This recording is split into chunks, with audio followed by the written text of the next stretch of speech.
ఎన్నికలు సమీపిస్తున్న వేళ రాష్ట్రంలో ఎవరు గెలుస్తారు అనే ఒక కుతూహలం ఈరోజు రాష్ట్ర ప్రజానీకంలో బలంగా ఉంది.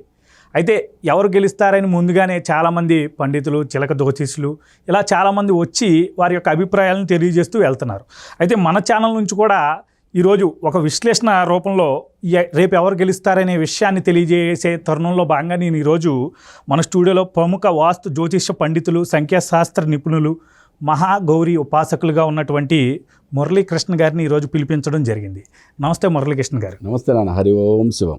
మిమ్మల్ని నేను పిలిపించడానికి ముఖ్య కారణం ఏంటంటే, మీరు గతంలో చంద్రబాబు నాయుడు గారు అరెస్ట్ అయినప్పుడు ఆయన ఎప్పుడు విడుదలవుతాడో కూడా ముందుగానే మీరు ప్రిడిక్ట్ చేసి చెప్పడం జరిగింది. చంద్రబాబు నాయుడు గారు నవంబర్ 1 నుంచి 12 లేదా మ్యాక్సిమం నవంబర్ ఎండింగ్ లోపు బయటకు వచ్చే ఛాన్సెస్ ఉన్నాయి. ఆయన శత్రువుల మీద అద్భుతమైన విజయం సాధించే ఛాన్సెస్ ఉన్నాయని ఈ ఒక్క జాతకం మాత్రమే చెప్తుంది. అదేవిధంగా తెలంగాణ మొన్న జరిగినటువంటి సార్వత్రిక ఎన్నికల్లో ఎవరు గెలుస్తారు అనే ఒక దాని మీద మీరు రేవంత్ రెడ్డి గారు గెలుస్తారని ముందుగానే మీరు ప్రిడిక్షన్ చేసి చెప్పారు. అంటే ఓవరాల్ గా మనం ఈ రెండు జాతకాలను పక్కబెట్టి చూస్తే రాజకీయ విశ్లేషణలు పోవద్దు, చాలా హోరాహోరీ పోటాపోటీ ఉంటదని చెప్పొచ్చు. కానీ పై చేయి మాత్రం ఉండే ఛాన్సెస్ ఉంది అని చెప్పొచ్చు. అయితే మీరు చాలా యాక్యురేట్గా చెప్పడంతో నాకు ఆ వీడియోలు నేను చూసి నచ్చి మిమ్మల్ని పిలిపించడం జరిగింది. సో ఇప్పుడు మరి మా ఆంధ్రప్రదేశ్ రాష్ట్రంలో ఎలాంటి ఫలితాలు ఉండబోతున్నాయి? ఓ పక్కన కూటమి, మరో పక్కన జగన్మోహన్ రెడ్డి. సో మీ అభిప్రాయం ఏంటి మరి దీని మీద? ఇక్కడ నా గొప్పతనం అంటూ అస్సలు ఏమాత్రం లేదు సుబ్బు. శాస్త్రం యొక్క గొప్పతనం. ఓకే, జ్యోతిష శాస్త్రం అనేది ఒక మహోత్కృష్టమైన శాస్త్రం. మన హిందువులకి ఇది చాలా పరమ పవిత్రమైనది. వేదాంగాల్లో ఆస్ట్రానమీ గురించి బాగా వేదాంగాల్లోనే క్లియర్గా ఉంది. ఓకే, దాని నుంచి పుట్టిందే జ్యోతిష శాస్త్రం. సరే, వేదాంగాలు ఆస్ట్రానమీలో ఓన్లీ క్యాలిక్యులేషన్సే కదా, గ్రహాల యొక్క స్థితిగతులే కదా. మరి ఫలభాగం మళ్ళీ కొత్తగా క్రియేట్ అయింది, ఇదో సూడో సైన్స్ అనే వాదనలు కూడా ఉన్నాయి. ఓకే, ఈ ప్రతి సబ్జెక్ట్కి ఎప్పుడు కూడా ప్లస్ మైనస్ ఎప్పుడు నడుస్తూనే ఉంటాయి. సైన్స్ అండ్ సైన్స్ ఏమైనా గొప్పదా? ఓకే, విశ్వంలో ఓకే బ్లాక్ హోల్ ఎక్కడుందో, ఓకే దాని అవతల ఏముందో, ఓకే అసలు ఈ విశ్వంలో తెలియని సబ్జెక్ట్ మ్యాటర్ ఎంత ఉందో వాళ్ళకి తెలుసా? తెలియదు కదా. మన భూమి మీద ఏముందో, మొన్న ఈ మధ్యన భూమి మీద మన సముద్రాలకు మించిన వాటర్ కూడా ఇంకా అండర్ గ్రౌండ్లో ఉందని మొన్న ఐడెంటిఫై చేశారు. సరే, భూమి అనేది అక్కడ ఈ యొక్క మనం ఈ విశ్వం అంతా ఒక రూమ్ అనుకుంటే, ఈ మూల ఉన్న ఒక పాలపొంత ఇంత ప్లేస్, దాంట్లో భూమి అసలు మనకు కనపడదు, దాంట్లో మనం ఎంత. ఓకే, అంటే ఈ విశ్వంలో తెలియని మ్యాటర్ చాలా ఉంది. సరే, అవంతా కూడా మనకి చాలా వేదాల్లో చాలా అద్భుతంగా, పురాణాల్లో కూడా వాటి గురించి కూడా ప్రస్తావన చాలా బాగుంది. సరే, ఏదేమైనా కానీ ఈ శాస్త్రం చాలా గొప్పది. ఎప్పుడైనా సరే ఒక జ్యోతిష్కుడి యొక్క మెయిన్ ఇంపార్టెంట్గా ఒక ఉద్దేశం ఇవ్వాలంటే, ఒక పబ్లిక్ డొమైన్లోకి వచ్చి మాట్లాడుతున్నప్పుడు అంటే ఒక ప్రిడిక్షన్ చెప్తున్నాను ఇవాళ నేను ఆంధ్రప్రదేశ్ రాష్ట్ర రాజకీయాల గురించి అనేటప్పుడు కొన్ని వందల రకాలుగా ఆలోచించుకోవాలి నేను. ఓకే, ఇది నా క్రెడిబిలిటీనే కాదు, శాస్త్రానికి కూడా పేరు రాకూడదు కదా. అందుకని నేను 100 రకాలుగా ఆలోచించిన తర్వాత మాత్రమే చెప్పాలి. ఓకే, నేను ఆల్రెడీ ఒక 3 months బ్యాక్ దీని మీద వీడియో చేయడం జరిగింది. దాని మీద అంటే ఎప్పుడైతే గ్రహస్థితి అంటే గురు సంచారం ఏప్రిల్ 30వ తారీఖు వరకు మేషంలో గురువు ఉంటుంది కాబట్టి ఏప్రిల్ 30 వరకు వర్తిస్తుందని కూడా చెప్పాను క్లియర్గా. మళ్ళీ ఏప్రిల్ 30 తర్వాత మనకి ఎలక్షన్ డేట్ మారింది కాబట్టి మళ్ళీ దాన్ని విశ్లేషణ చేయడం కూడా జరిగింది. మీకు అంతా కూడా చాలా క్లియర్గా మీకు విశ్లేషణ చేస్తా. ఏ విశ్లేషణ అయితే ఓకే, నేను ప్రతి మీడియా సంస్థలో ఎక్కడైనా సరే నేను విశ్లేషణ చేసేది ఏది అనేది కూడా మీకు చాలా క్లియర్గా చెప్తాను. దీనిలో ఉన్న బలాలేంటి, బలహీనతలు ఏంటి అన్నీ కూడా చాలా క్లియర్గా మాట్లాడుకుందాం. ఎలాగూ జ్యోతిష్య, సంఖ్యాశాస్త్రం రెండింటి గురించి మాట్లాడుకుందాం. ఓకే, ఫస్ట్ మనది ఇక్కడ చంద్రబాబు నాయుడు గారు తీసుకున్నాం. ఆయన డేట్ ఆఫ్ బర్త్ 20/4/1950. ఓకే, 20/4/1950లో ఆయన యొక్క జ్యోతిష్యం యొక్క బలాలు ఏ విధంగానే చూద్దాం. ఈయనకి జన్మజాతకంలో రవి ఉచ్చ, చంద్రుడు ఉచ్చ, శుక్రుడు గురువు కలక. అంటే 2 గురువులు, దైత్య గురువు, దేవతా గురువు, రాక్షసుల గురువు, దేవతల గురువు ఇద్దరు కూడా కలిసి ఉండడం అనేది ఒక విధంగా యోగకారకం. అంటే దాన్ని మంచిది కాదని చాలామంది చెప్తారు, బట్ ఒక విధంగా యోగకారకం. కుజకేతువుల కలయిక, భస్మాసుర యోగం అంటాం దీన్ని. అంటే ఒక్కొక్కసారి భస్మాసురుడు అంటే తెలుసు కదా, ఆయన తన చేయి తనే పెట్టుకొని భస్మం అయిపోతుంటాడు. అంటే బాబు గారి యొక్క లైఫ్లో చూసిన కొన్ని ఇన్సిడెంట్లు భస్మాసుర యోగంలాగా జరిగాయని మనం అనుకోవచ్చు. ఓకే, ఇక్కడ ఆయన యొక్క జాతకంలో పుట్టినప్పుడు జన్మకుండలో బలాలు ఉన్నాయి, చాలా బాగుంది. కానీ గోచారం చాలా ఇంపార్టెంట్. ఓకే, ఎప్పుడైతే మనం తెలంగాణ ఎలక్షన్లో మాట్లాడుకున్నప్పుడు కేసీఆర్ గారి జాతకం ఎవరు చూసినా కానీ అబ్బా అద్భుతమైన జాతకం అంటారు. ఓకే, మరి రేవంత్ రెడ్డి గారి జాతకం చూస్తే పల్లెది నాన్న ఒక మాదిరిగా ఉందంటారు. ఓకే, బట్ సీఎం యోగం లేదంటారు. మరి సీఎం ఎలా అయ్యాడు ఆయన? ఇక్కడ గోచార బలం చాలా ఇంపార్టెంట్, చాలా ఇంపార్టెంట్. గోచార బలం ఆయనకి చాలా అద్భుతంగా ఉంది కాబట్టి ఆయన సీఎం అవ్వగలిగాడు. అదే నేను చాలా క్లియర్గా చెప్పాను వీడియోలో.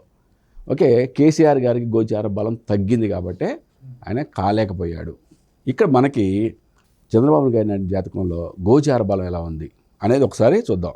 మనకి ఇప్పుడు ఏప్రిల్ ఎండింగ్ వరకు కూడా గురువు మేషంలో, అంటే ఆయన జన్మకుండలో ఉన్న రవి బుధుల మీద ఉన్నాడు ఆయన. ఓకే, బట్ కానీ జరిగేది ఎలక్షన్ మేలో కాబట్టి ఆయన వృషభంలోకి వెళ్తాడు, చంద్రుడి మీదకి వెళ్తున్నాడు. ఓకే, అంటే గజకేసరి యోగం ఉంటుంది దీన్ని. ఓకే, చాలా అద్భుతమైన యోగం.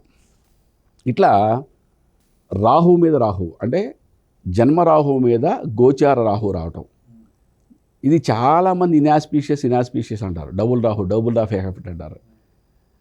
100% ఎప్పుడు కూడా మనం ఒక నెంబర్ని కానీ ఒక జ్యోతిష్యంలో ఒక గ్రహాన్ని కానీ ఎప్పుడు కూడా నెగిటివ్గానే చూడకూడదు.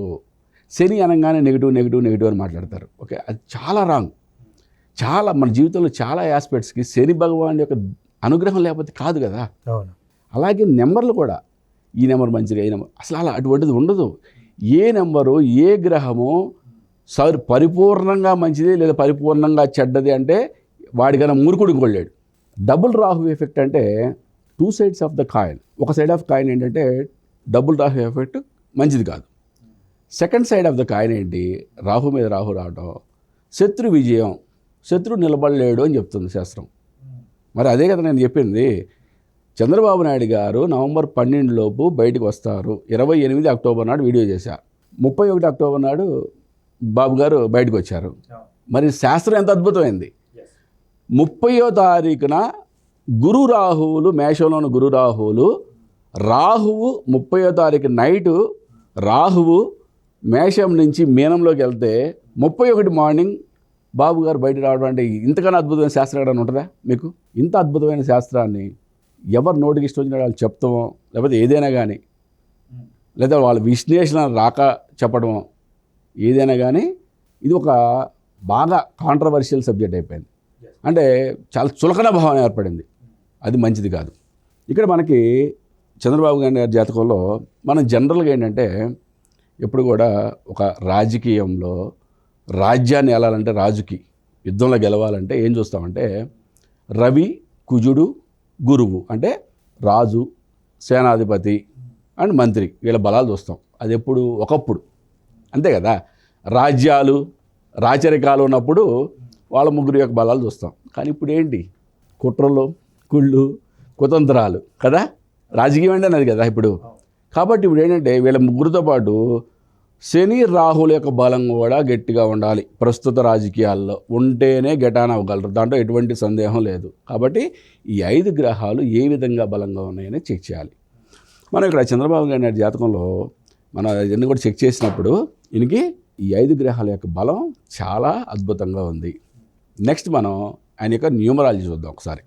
ఆయనది birth number 2 and destiny number 3. Okay, ఆయనకి 2024 పర్సనల్ ఇయర్ నెంబర్ 5, అంటే బుధుని యొక్క సంఖ్య చాలా మంచి సంఖ్య. రేపు ఎలక్షన్లు జరగబోయే నెల మే ఆయనకి 1వ నెంబర్ మంచి సంఖ్య. అంటే ఈ విధంగా మనకి టోటల్గా మనం ఇక్కడ చూసినా కానీ చంద్రబాబు నాయుడు గారి జాతకం లోషో గ్రిడ్ కూడా చూసినా కూడా ఆయనకి అద్భుతమైన 492 అనే మేధా సంపత్ రేఖ అంటాం దాన్ని. 95 అనే సెల్ఫ్ కాన్ఫిడెన్స్ రేఖ అద్భుతంగా ఉన్నాయి ఆయనకి. ఆయన యొక్క గొప్పతనమే ఆలోచన విధానం. రెండోది సెల్ఫ్ కాన్ఫిడెన్స్ ఆయనకి ఈ యొక్క లోషో గ్రిడ్ ద్వారా ఉన్నాయి. నెక్స్ట్ మనం జగన్మోహన్ రెడ్డి గారి జాతకం విశ్లేషణ చేద్దాం. ఈయన డేట్ ఆఫ్ బర్త్ వచ్చి 21/12/1972. ఈయనకి జన్మకుండల్లో ఎటువంటి యోగాలు ఉన్నాయి, గోచారంలో ఎలా ఉన్నాయో చూద్దాం. ఓకే, జన్మకుండల్లో ఈయనకి కుజుడు గురుడు స్వక్షేత్రంలో ఉన్నారు. అంటే ఉచ్చక్షేత్రాలు ఏవి లేవు, బట్ స్వక్షేత్రంలో ఉన్నారు. అంటే గురువు కుజుడు స్వక్షేత్రంలో ఉండడం కూడా ఒక యోగకారకం. యోగకారకం మీన్స్ బలంగా ఉన్నట్టు లెక్క. రవి గురుల కలయిక ఒక మంచి యోగమే. నెక్స్ట్ బుధ మంగళ యోగం, శుక్ర మంగళ యోగం ఈయనకు ఉంది. ఇది కూడా చాలా మంచి యోగకారకమే. మరి దీంతో పాటు గోచార బలం కూడా చూసుకోవాలి కదా. గోచార బలం చూసుకున్నప్పుడు ఇక్కడ మనకి ఆయనకి జన్మ శని మీద గురువు యొక్క బలం రావటం, ఇట్లా జన్మ శనికి ఉన్న కుజుడికి జన్మ కుజుడికి సంబంధం ఏర్పడటం, 180 డిగ్రీస్లో సంబంధం ఏర్పడటం ఒక యోగకారకమే. కానీ శని రాహుల యొక్క కలయిక, అంటే కలయిక మీన్స్ యాస్పెక్ట్ ఎక్కడా కూడా ఆయనకి పెద్దగా యోగకారకంగా లేదు. అంటే ఇప్పుడు చెప్పా కదా, మనకి రాజకీయాలు, ప్రస్తుత రాజకీయాల్లో కావాల్సింది కుట్రల కుతంత్రాలు. ఓకే, కుట్రల కుతంత్రాలు చేసినా ఫలించాలి కదా. ఫలించాలి అంటే శని రాహుల యొక్క బలం ఉండాలి వాళ్ళ పరిస్థితి. అందుకని ఇప్పుడు జగన్మోహన్ రెడ్డి గారు ఏం చేసినా పని అవట్లేదు అంటారా? నేను జాతక విశ్లేషణ చెప్తున్నాను సుబ్బు. జాతకం ప్రకారం అయితే ఏ వ్యక్తి అయినా కూడా చేస్తే ఎవరికి ఫలిస్తుంది, ఎవరు చేస్తే ఎవరు ఫలించదు చెప్తున్నా. ఓకే, జగన్మోహన్ రెడ్డి గారి వాళ్ళ కుట్రల కుతంత్రాలు చేసినా ఫలించవు. ఓకే, మరి ఈయన యొక్క numerology number, birth number 3 and destiny number 7. Okay, చాలా మంచి number. Okay, personal year number 2024 వచ్చి ఆయనది 5. మే మంత్ ఆయనకు వచ్చిన నెంబర్ 1. అంటే న్యూమరాలజీ ప్రకారం చంద్రబాబు నాయుడు గారిది, జగన్ గారిది సేమ్. మరి ఇక్కడ లోషో గ్రిడ్లో జగన్మోహన్ రెడ్డి గారికి ఎటువంటి బలరేఖ ఏర్పడలేదు. ఓకే, బ్రహ్మస్థానం మాస్టర్ కీ నెంబర్ అయిన 5 నెంబరే మిస్ అయింది. బ్రహ్మస్థానం మాస్టర్ కీ నెంబర్ మిస్ అయింది అంటే ఏం చెప్తామంటే వీళ్ళు 10 మందితో కలుపుగోలుగా ఉండలేరు, ఒంటరిగా ఉండడానికి ఇష్టపడతారు, ఎక్కువ మందిని దగ్గర తీసుకొని ఇన్ఫ్లుయెన్స్ చేయలేరు అని చెప్తాం. ఓకే, అది సేమ్ పవన్ కళ్యాణ్ గారి జాతకంలో కూడా ఉంది. వీళ్ళిద్దరికి దగ్గరగా ఉన్న వాళ్ళు ఎవరైనా మీరు అడిగితే చెప్తారు. ఓకే, వాళ్ళు ఒంటరిగా ఉండడానికి ఇష్టపడతారా, అదే 10 మందితో కూర్చోడానికి ఇష్టపడతారా, వాళ్ళు చెప్తారు. నెక్స్ట్ మనం పవన్ కళ్యాణ్ గారి జాతకం ఉందాం. ఈయనది 2/9/1971. ఓకే, ఈయనకి జన్మ కుండల్లోనే చాలా అద్భుతమైన కారకాలు ఉన్నాయి. గురు శనులు 180 డిగ్రీస్లో ఆస్పెక్ట్లో ఉంది. అసలు ఇవాళ కావాల్సిన రాజకీయాలకి రాహు శని ఆయన జన్మకుండలోనే ఉంది. రాహు శని ఆస్పెక్ట్ జన్మకుండలో ఉంది. రవి బుధుల కలయిక బుధాదిత్య యోగం. ఈయనకి కుజుడు ఉచ్చక్షేత్రం, అంటే పోరాట పటిమ, పోరాటాలకి పెట్టింది పేరు అనమాట. రవి స్వక్షేత్రంలో ఉన్నాడు, అంటే అది కూడా చాలా మంచిది. రవి బుధుల బుధాదిత్య యోగం చాలా చాలా మంచిది. ఇక్కడ ఆయనకి చంద్రమంగళ యోగం కూడా ఉంది. ఈయనకి బర్త్ నెంబర్ వచ్చి 2, డెస్టినీ నెంబర్ వచ్చి 2, అంటే 2 and 2 కోడ్ అంటాం. 2 and 2 కోడ్ అంటే న్యూమరాలజీలో చాలా మంచి నెంబర్. అంటే 1 and 1 కోడ్, 2 and 2 కోడ్ అనేవి ఇవన్నీ కూడా ఒక స్పెషల్. 2 రిప్రజెంట్స్ టు తల్లి మనస్తత్వం ఎట్లా ఉంటుంది, ఒక సాఫ్ట్ నేచర్, ప్రేమతత్వం ఉంటుంది కదా, అటువంటి మనస్తత్వం అని చెప్పచ్చు. ఈయనకి పర్సనల్ ఇయర్ నెంబర్ 2024కి 1 వచ్చింది. మే నెలకి 6 నెంబర్ వచ్చింది. ఓకే, ఇప్పుడు మనం మాట్లాడుకోవాల్సింది చంద్రబాబు నాయుడు గారు, పవన్ కళ్యాణ్ గారు కూటమికి వెళ్తున్నారు కదా. ఓకే, ఇద్దరు విడివిడిగా వెళ్ళినప్పుడు ఇలా ముగ్గురు జాతకాలు ఏ విధంగా ఉన్నాయో మాట్లాడుకోవచ్చు. ఇప్పుడు వీళ్ళిద్దరు కూటమికి వెళ్తున్నారు. ఈయన పర్సనల్ ఇయర్ నెంబర్ 5, ఈయన పర్సనల్ ఇయర్ నెంబర్ 1. అంటే 1, 5 బుధ ఆదిత్య యోగం. మళ్ళీ న్యూమరాలజీలో కూడా వచ్చింది 2 కలిపితే 6 శుక్రుడి నెంబరు. అంటే చాలా శుభప్రదంగా వీళ్ళకి విజయ అవకాశాలు. అంటే కూటమి వీళ్ళిద్దరూ కలిసి ఉండడం వల్ల చాలా ఎగ్జాక్ట్లీ బిగ్ విక్టరీ చూడొచ్చు. నల్లేరు మీద నడక చెప్తున్నా కదా, విజయం నల్లేరు మీద నడక. నల్లేరు అంటే చాలామంది నల్లేరు మీద నడక అంటే కష్టమేమో అనుకుంటున్నారు. అది ఒక సామెత నాన్న. నల్లేరు మీద నడక అంటే ఒకప్పుడు పెద్ద పెద్ద గుంతలు ఉండే కదా, నల్లేరు చెట్లు నరికేసి వేసేవాళ్ళు అనమాట. వేస్తే ఏంటంటే బండి సాఫీగా వెళ్ళేది. దాన్ని నల్లేరు మీద నడక అంటారు. చాలామంది కామెంట్లు పెడుతున్నారు, నల్లేరు మీద గురుగారు నల్లేరు మీద నడక అంటే చాలా కష్టపడాలా అని చెప్పి. ఓకే, నల్లేరు మీద నడక అంటే చాలా సునాయాసంగా అవుతుంది. మరి ఈయన లోషో గ్రిడ్లో కూడా ఎటువంటి బలరేఖలో లేవు. ఓకే, ఈయన కూడా మాస్టర్ కీ నెంబర్ అండ్ బ్రహ్మస్థానమైన 5 నెంబర్ మిస్ అయింది. క్లియర్గా చెప్పే కదా, వీళ్ళిద్దరూ కూడా ఒంటరిగా ఉండడానికి ఇష్టపడతారు. ఓకే, జగన్మోహన్ రెడ్డి గారు, పవన్ కళ్యాణ్. ఎస్, ఒంటరిగా ఉండడానికి ఇష్టపడతారు. 10 మందిని కలుపుకోలేరు, ఓకే, 10 మందితో కలివిడిగా తిరగలేరు, ఓకే. ఇది దగ్గరగా ఉన్న వాళ్ళకి ఎవరికైనా తెలుసు. అదే పవన్ కళ్యాణ్ గారికి అయితే అనేక ఫ్యాక్టర్స్ ఉంటాయిలేండి. ఇప్పుడు ఆయన నిజంగా జనాల్లోకి వెళ్దామన్నా ఆయనకి అక్కడ ఛాన్స్ ఉండదు, ఆయన మీద పడిపోతారు ఇప్పుడు వీళ్ళందరూ. ఓకే, అలా కూడా కావచ్చు. బట్ వాళ్ళ స్వతహాగానే వాళ్ళకి 10 మందితో ఇంట్రోవర్ట్గా ఉండడమే వాళ్ళకి ఇష్టం, ఓకే. అది ఎప్పుడు కూడా లక్షణాలు ఎవరికి మారవు. ఎప్పుడు కూడా జాతకంలో లక్షణాలు ఉంటాయి కదా, నెంబర్స్ యొక్క క్వాలిటీసు, లగ్న యొక్క క్వాలిటీసు, ఆస్ట్రాలజీ, న్యూమరాలజీ, ఏ సబ్జెక్ట్ అని తీసుకోండి, ఆ జనరల్ అంటే లక్షణాలు అనేది నక్షత్రం యొక్క లక్షణాలు, రాశి లక్షణాలు, లగ్న లక్షణాలు ఎవరికి మారవు, అవి అలాగే ఉంటాయి. యోగాలు మారుతుంటాయి. యోగాలు మారటం అంటే ఈ యోగం ఉంది, ఓకే, ఈ యోగం ఇప్పుడు గోచార ఫలం ప్రకారం అవుద్దా లేదా అని చెప్పచ్చు. అది అంతేగాని ఈ యోగం ఉంది, ఇప్పుడు బుధాదిత్య యోగం ఉంది చంద్రబాబు నాయుడు గారికి. బుధాదిత్య యోగం అంటే జీవితాంత బుధాదిత్య యోగం ఉంటుందా? కాదు కదా, అప్ అండ్ డౌన్స్ ఉంటాయి. దానికి గోచార బలం మనం తీసుకోవాలి. మరి గోచార బలం చూసేప్పుడు 34 వరకు గురువు యొక్క సంచారం మేషంలో ఉంది, ఓకే.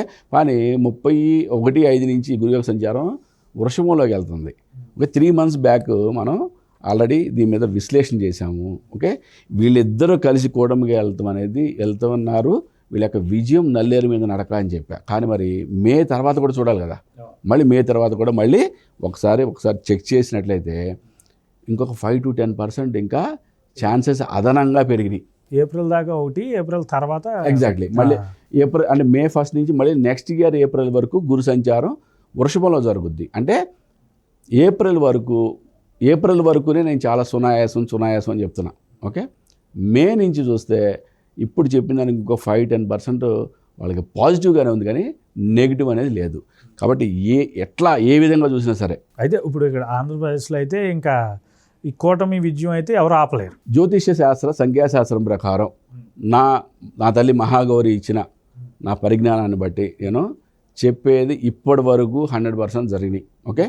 దాంట్లో ఎందుకంటే ఒకటి చెప్తా, నేను మిగతా వాళ్ళు ఏ విధంగా చేస్తున్నారు, ఓకే, ఏ విధంగా విశ్లేషణ చేస్తున్నారో నాకు తెలియదు.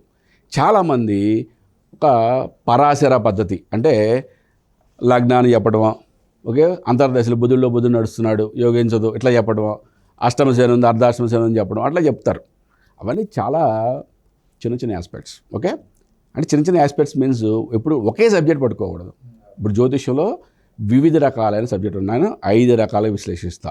పరాశర, వేదిక్, నాడి, భృగునంది అండ్ కేపీ కృష్ణమూర్తి పద్ధతి. కృష్ణమూర్తి పద్ధతి అంటే డిగ్రీస్లోకి వెళ్ళి మైన్యూట్లోకి వెళ్తాం కదా, దానికి మనకి టైమ్ ఆఫ్ బర్త్ కూడా కావాలన్నమాట. కాబట్టి అటువంటి లేనప్పుడు, టైమ్ ఆఫ్ బర్త్ కూడా పర్ఫెక్ట్గా లేనప్పుడు నాడి అండ్ భృగునంది మీద మేము డిపెండ్ అవుతాం, ఓకే. ఏ సబ్జెక్ట్లో చెప్పినా కూడా ఓకే యాస్పెక్ట్లలో మనకి చాలా వరకు రిజల్ట్స్ ఒకటే రకంగా ఉంటాయి. కానీ కొన్ని కరెక్ట్ డేట్ కరెక్ట్ టైం లేనప్పుడు మాత్రం నాడి భృగునంది మీద మనం ఆధారపడాల్సి వస్తుంది. అలా కాకుండా జనరల్గా చూసి ఆయనకు వచ్చిన ఒకే సబ్జెక్ట్ని పట్టుకొని ఓకే పరాశర ప్రకారం ఇది చాలా బాగోలేదని చెప్తే అది రాంగ్, ఓకే. మరి అలా చూసి చెప్తున్నారా లేకపోతే అభిమానం మీద చెప్తున్నారో నాకైతే తెలియదు. శాస్త్రం చెప్పింది నేను చెప్తున్నా. ఒకటి చెప్తాను, నేను తెలంగాణ ఎలక్షన్ల విషయంలో ఓకే నేనే కనుక నాకు ఇష్టమైన నాయకుడు గెలవాలనుకుంటే ఎవరైనా సరే నా ఫేస్బుక్ ప్రొఫైల్లోకి వెళ్ళి చూడండి, నా ఇష్టమైన నాయకుల్లో ఎవరెవరు ఉంటారో మీకు తెలుస్తుంది. దాంట్లో ఒకళ్ళు కేసీఆర్ గారు, ఓకే, కె చంద్రశేఖరరావు గారు. మరి ఆయన ఓడిపోతారని చెప్తాను నేను. చాలా హోరాహోరీ పోటాపోటీ ఉంటుందని చెప్పొచ్చు, కానీ పై చేయి మాత్రం ఉండే ఛాన్సెస్ ఉంది అని చెప్పొచ్చు.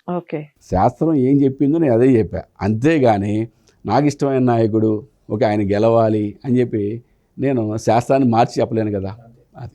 అది ఇప్పుడు మరి ఇక్కడైతే ఓకే, మరి రేపు కేంద్రంలో ఏంటి కాంగ్రెస్ వస్తుందంటారా, బీజేపీకే మొగ్గు ఉందంటారా? ఒక్కటి చాలా క్లియర్గా చెప్తున్నా, అసలు కేంద్రం గురించి రియల్గా ఎనాలిసిస్ చెయ్యాలి అని కూడా అనుకోవట్లా. ఒక్కటే నేను చాలా క్లియర్గా చెప్పగలను, నరేంద్ర మోడీ గారి యొక్క సారథ్యంలో భారతదేశం 5వ అతిపెద్ద ఎకానమీగా అవతరించింది, 3వ అతిపెద్ద ఎకానమీగా అవతరించబోతుంది, ఓకే. అదంతా డెవలప్మెంట్ సైడ్ అంతా ఓకే, నెగిటివ్ సైడ్ మాట్లాడుతూనే ఉంటారు ఎప్పుడు, డెవలప్మెంట్ సైడ్ అది ఒకటే ఓకే. 80% ఆఫ్ ద పీపుల్ హిందువులు. ఆయన చేసిన పని ఏంటి, ఎలక్షన్ల ముందు రామ మందిరాన్ని ఓపెన్ చేశాడు. ఈ సార్లా గెలుచుకోవడానికి నేను జాతక విశ్లేషణ చేయదలుచుకోవాలి. 100% 99 కూడా చెప్పట్లేదు నేను, 100% సెంట్రల్లో వచ్చేది బీజేపీ ప్రభుత్వమే. ఓకే, నేను జ్యోతిష్య రీత్యా చూడదలుచుకోలేదు. ఓకే, ఎటువంటి అంటే ఇప్పుడు ఒక విధంగా చెప్పాలంటే, ఓకే, మీరు పిలవకపోతే ఆంధ్రప్రదేశ్ విషయం కూడా నేను చెప్పదలుచుకోవాల్సిన అవసరం లేదు. నేను చూసుకున్నాను, నేను నల్లేరు మీద నడకనుకున్నాను, నేను పడుకుంటా, నిద్రపోతా, అంతే. మీరు పిలిచి అడుగుతారు కాబట్టి మాత్రం చెప్తున్నా. అయితే ఇప్పుడు మరి కొంతమంది జ్యోతిష్యులు అంటే మీకు తెలుసు టీవీలో ఎక్కువ కనిపిస్తూ ఉంటారు, వాళ్ళు బల్లగుద్ది గతంలో కేసీఆర్ గెలుస్తారు, రేవంత్ రెడ్డి ఓడిపోతారు అన్నారు, కానీ రివర్స్ అయింది. మళ్ళీ వచ్చి ఈసారి మళ్ళీ బల్లగుద్ది చెప్తున్నాను, చంద్రబాబు ఓడిపోతాడో జగన్ గెలుస్తాడని చెప్తున్నారు. అంటే మీరు అన్నట్టు ఇప్పుడు మీకు క్రెడిబిలిటీ కానీ ఈ యొక్క సంఖ్యాశాస్త్రానికి కానీ ఈ యొక్క జ్యోతిష్యానికి కానీ ఒక ఏంటంటారు నమ్మకం, అది ప్రజల్లో ఉండాలంటే ఇలాంటి వ్యక్తులు ఇలా తప్పులుగా చెప్తూ ట్రాల్ అవుతూ ఇలా చేయడం వల్ల మీ యొక్క వృత్తికే నష్టం వస్తుంది కదా. అంటే వృత్తో లేకపోతే మీ యొక్క అది హ్యాబిటో, సో నష్టం వస్తుంది కదా. సో ఇప్పుడు వారి వల్ల మీకు ఎలాంటి ఈరోజు ఇమేజ్ డ్యామేజ్ అవుతుంది ఈ యొక్క సంఖ్యాశాస్త్రానికి కానీ జ్యోతిష్యానికి కానీ, అంటే దాని మీద ఏమని చెప్తారు? మరి ఫస్ట్ ఒకటి చెప్తా, తప్పు మీది, మీడియా కదా, మీరు చాలా బాధ్యత కూడా కదా. ఒకసారి నన్ను పిలిచారు, నేను తప్పు చెప్పా, తప్పు చెప్పినప్పుడు లేదా తప్పు చెప్పేటప్పుడు నేను చెప్పేటప్పుడే ఈ జరిగే 70% అని చెప్పాను అనుకోండి, నో ప్రాబ్లం, మీకు నాకు ప్రాబ్లం లేదు, మీకు ప్రాబ్లం లేదు, అవునా కదా. ఇప్పుడు నేను తెలంగాణ విషయంలో 60-40 అని చెప్పాను, అక్కడ 60-40లోనే వచ్చినాయి, నేను కాదనట్లా.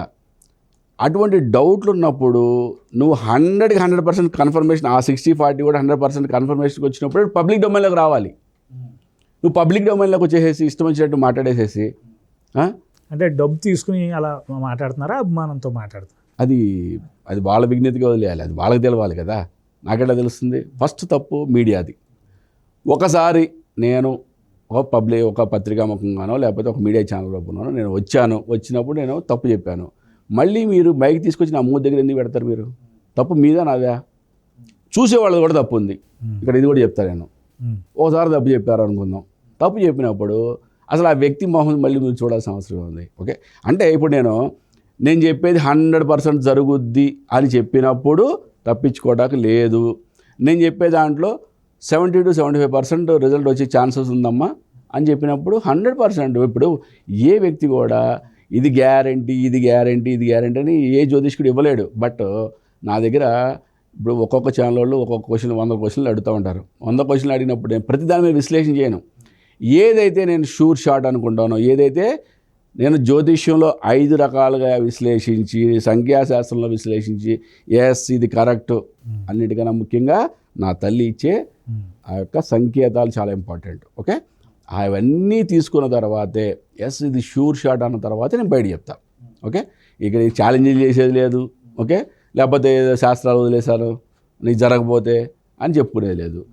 ఒకటి శాస్త్రం యొక్క విలువ భ్రష్టు పడిపోతుందని మాట్లాడారు కాబట్టి నేను మాత్రం ఒక్కటి చెప్పగలను, నేను చెప్పింది కనుక జరగకపోతే ఓకే మీరు మళ్ళీ నన్ను రాజకీయ విశ్లేషణ గురించి అడగద్దు.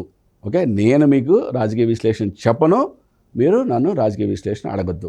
శాస్త్రం నా తల్లి కాబట్టి ఆ తల్లితో నా శాస్త్రం నాతోనే ఉంటుంది, దాంట్లో ఎటువంటి డౌట్ లేదు. ఓకే, బట్ మీరు ఫ్యూచర్లో గుర్తుపెట్టుకోండి, ఈ వీడియో ఇలాగే ఉంచండి, చూసే ప్రతి ప్రేక్షకుడు కూడా ఈ వీడియోని ఇలాగే ఉంచుకోండి.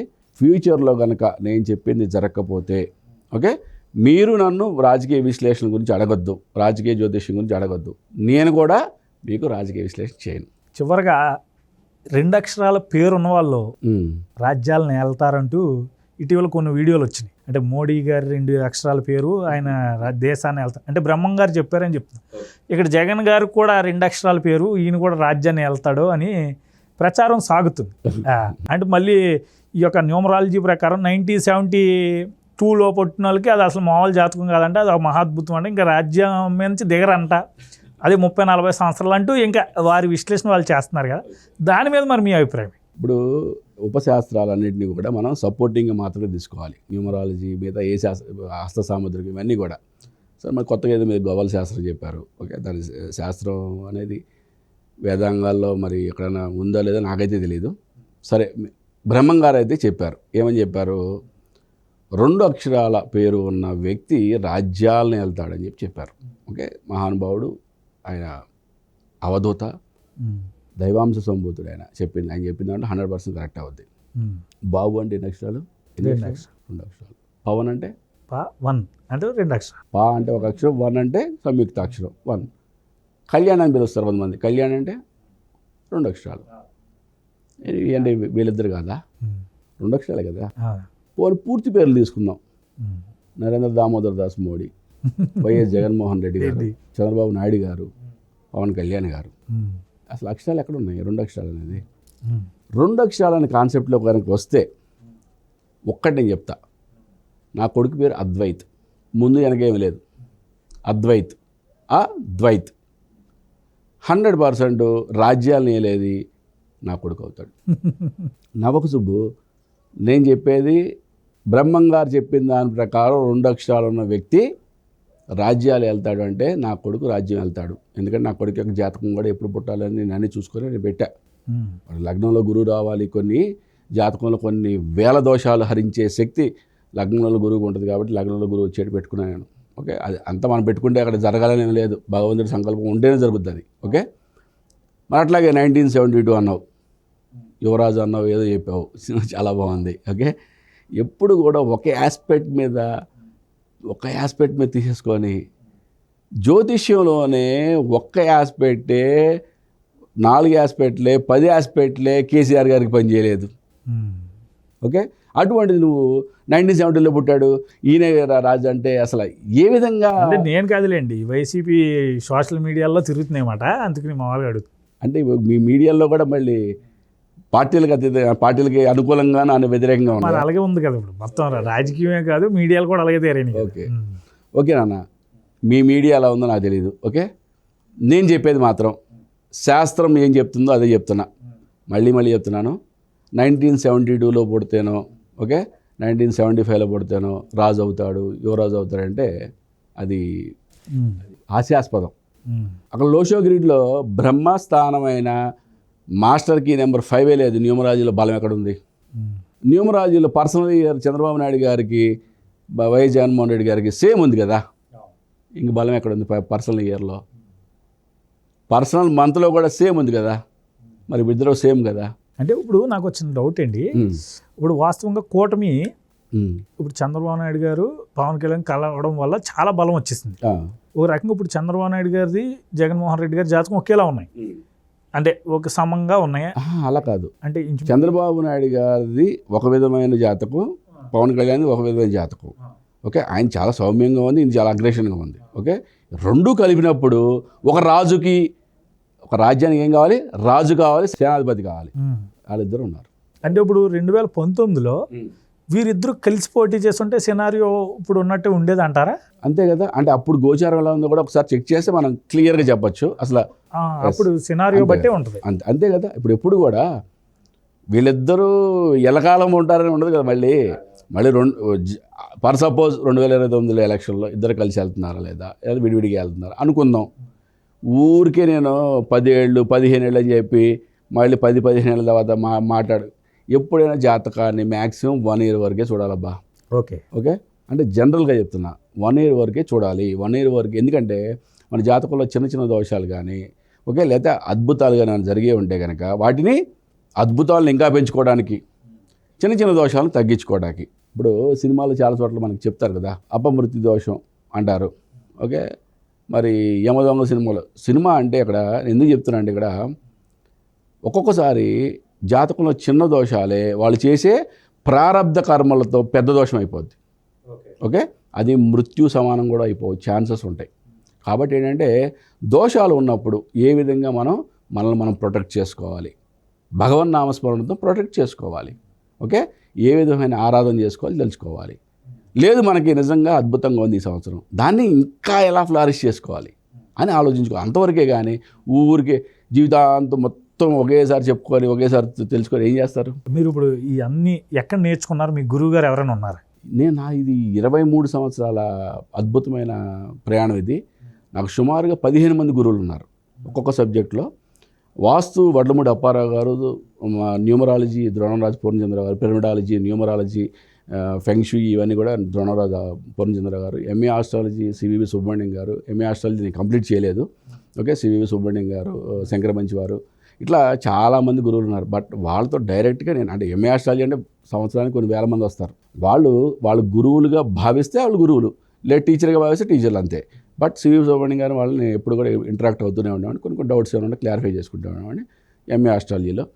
ఇదే కాకుండా కె రామకృష్ణ గారు నాకు నాడీ జోష్యం చెప్పే దాంట్లో ఆయన నా గురువు. త్యాగాపురం సురేంద్రబాబు గారు, ఆయన న్యూమరాలజీ ఓల్డ్, అంటే చాలా ఓల్డ్ మ్యాన్. ఆయన ఫైథాగరస్ న్యూమరాలజీ అంతా కూడా ఆయన నేర్పారు నాకు, ఎప్పుడు 23 సంవత్సరాల క్రితం. In Chaldean numerology 1 year back. అంటే ఇప్పుడు ట్రెండ్ అంతా కూడా చాలియన్ న్యూమరాలజీ ఉంది కాబట్టి, అంటే మనకి ప్రతి ఆస్పెక్ట్ మనకు తెలిసి ఉండాలి. మనం ఒక ఫ్రంట్ ఎండ్లోకి వస్తున్నామంటే ప్రతి ఆస్పెక్ట్ మనకు తెలవాలి, తెలిస్తేనే మనం కరెక్ట్గా సమాధానం చెప్పగలం. అది జై శ్రీనివాసన్ గురూజీ అని చెప్పి బెంగళూరులో ఉంటారు, చాలా ఫేమస్ ఆయన దగ్గర చాలియన్ వీళ్ళందరూ మన తెలుగు వారేనా లేకపోతే? జై శ్రీనివాసన్ గారు ఒక్కలే కన్నడ ఆయన, బట్ ఆయన తెలుగు వచ్చు. మిగతా వాళ్ళందరూ తెలుగు వాళ్ళే. అందరి దగ్గర ఇవే కాకుండా దైవత్వం గురించి అంటే మంత్ర జపాలు ఇచ్చిన గురువులు ఉన్నారు నాకు. సుమారుగా ఒక 20 మంది, 15 నుంచి 20 మంది నా గురువులు ఉన్నారు. అందరి ఆశీర్వాదం ఎప్పుడు ఉంటుంది నా మీద. థ్యాంక్ యూ మురళీకృష్ణ గారు, మీ విలువైన సమయాన్ని మాకు వెచ్చించి మీ సూచనలు, అదేవిధంగా రాబోయే పరిస్థితులు, పరిణామాలు ఎలా ఉంటాయో వివరించినందుకు ధన్యవాదాలు. నమస్తే నాన్న. హరి ఓం శివం.